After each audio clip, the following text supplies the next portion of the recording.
Well, we had a tough week last week. Played fairly well in one game and very poorly in the other, and so we have a few days here since we don't play until Thursday, hopefully to maybe fix ourselves a little bit, but nevertheless had a difficult game against LSU the first time, and we got whipped pretty good, and so we'll have to certainly make some adjustments and play a lot better this time around. They've got a very, very talented team and a very good team. So we look forward to the week. We hopefully we can play better and have better success than we did last week, though, certainly. Our first question is from A.P. Stedham of Bama Magazine. Yes, good morning, Coach Stallings. Good morning. Coach, would Alabama's record preclude you from considering Trevor Relaford for MVP? No record would preclude me from considering anyone for the MVP. So no, that it would not. Thank you very much, Coach. Next up is Bob Holt of the Arkansas Democrat-Gazette. Hey, Kevin, how you doing today? Hi, Bob. Hey, Arkansas, they have this penchant for having guys that don't play for 2 or 3 games, then they'll go off. And I think Rodriguez Wade kind of did that when Arkansas played at Vanderbilt. Does that make them a hard team to scout for, or are there guys you have to look for and say, well, that guy hadn't played in 3 or 4 games, but we better be ready for him too? Because different guys have done. Antoine Bell went off at Mississippi State. Does that make them kind of a hard scout? I don't think it makes it a hard scout because you just know that they've got a lot of weapons, and so it's not a hard scout in my opinion, because a lot of their guys can come in, and every guy they bring in can play. So they happen to be a deep team. Mike plays a lot of guys, and so you just have to be prepared for anybody that comes in. You can't underestimate or anything like that with any of their guys, and it can be confusing if you think a guy is not going to play against you, but I think that the track record there is that a lot of guys play, and so when you see that, you just have to be prepared for any of them. Now, they're a hard team to cover because they've got a lot of weapons, but a hard team to scout, not so much a hard team to scout, but a much more difficult team to cover, in my opinion.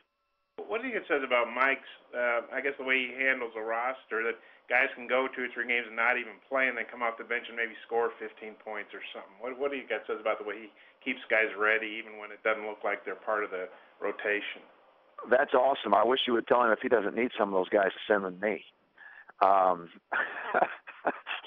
We would like to have that problem, but no, I mean they're bought in. They're playing very well. They're on an incredible run right now, and so obviously guys are staying ready for when their number's called, and that's a tremendous credit to the coaching staff. Thanks. Next up is Seth Emerson of the Macon Telegraph. Hey, Kevin, I hope you'll indulge me one of these NBA one-and-done rule questions. I know that Adam Silver said he'd like to see it raised a year if he could, and there's debate about going to the baseball rule. I'm wondering, is there any concern that if they do raise it, that a lot more people, a lot more recruits will go the pro route rather than going to college in the first place? Well, I have a son. You may not know this. I have a son that's a professional baseball player. So I'm very familiar with the baseball rule, and I would love to see us adopt the baseball rule and let kids go out of high school if that's what they chose to do, as baseball does, and then have a 2 or 3 year, whatever mandatory limit or whatever if they did matriculate to college. So the baseball rule is far better, in my opinion, than the rule that we are operating with right now.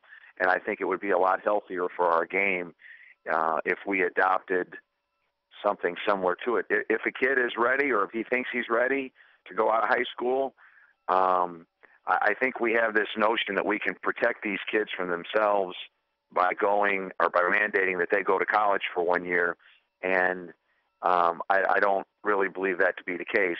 I think we let them go out of high school, and if they come to college, they need to be here for 2 or 3 years, and then give them the opportunity to go again.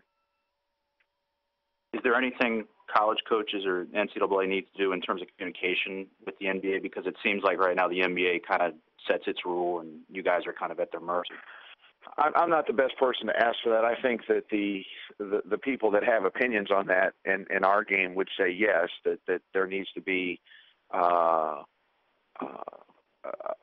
extension of working together, or people, the NBA and the NCAA working more closely together. But obviously the NBA doesn't have to concern themselves with us so much, but certainly if both sides got together on the thing, they could probably come up with the best possibility, the best alternative. Thanks, Kevin. Uh-huh. Next up is Jerry Tipton of the Lexington Herald-Leader. Kevin, I wanted to follow up on that just for a moment. You said a baseball rule would make college basketball a lot healthier. How so? I just think that I think that this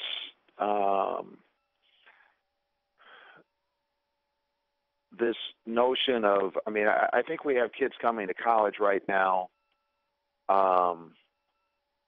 essentially thinking, I only have to be there 1 year, and I don't think that's in the truest sense of what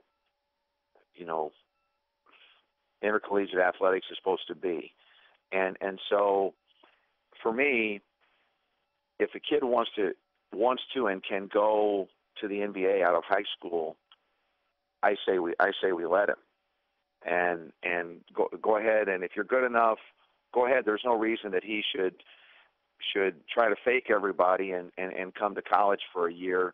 And then if they come to college, let's if a guy is going to stay 2 or 3 years in college, obviously he has to do some school work. He has to work towards a degree, and at least put himself in a position that if he ever decides to try to graduate from college, maybe that he can. And because, again, I understand that college is not for everyone. I do. I understand that some of these kids are going to make a lot more money playing basketball than any of the rest of us make working our full-time job our whole lives. But I just think it would make it a healthier thing, because so many of these kids, and I'm not talking about just the highly recruited ones, so many kids go to college thinking they're only going to be there for a year. And I think that distorts their approach, and maybe again what the purpose of going to college is.